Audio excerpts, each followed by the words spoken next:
આવેલું છે? એ અમદાવાદ, બી Narmada, C Rajkot, D Jamnagar.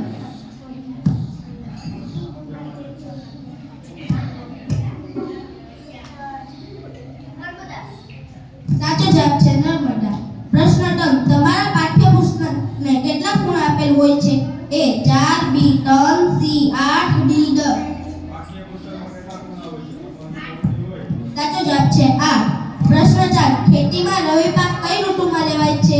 એ શિયાળો, બી ઉનાળો, સી ચોમાસું.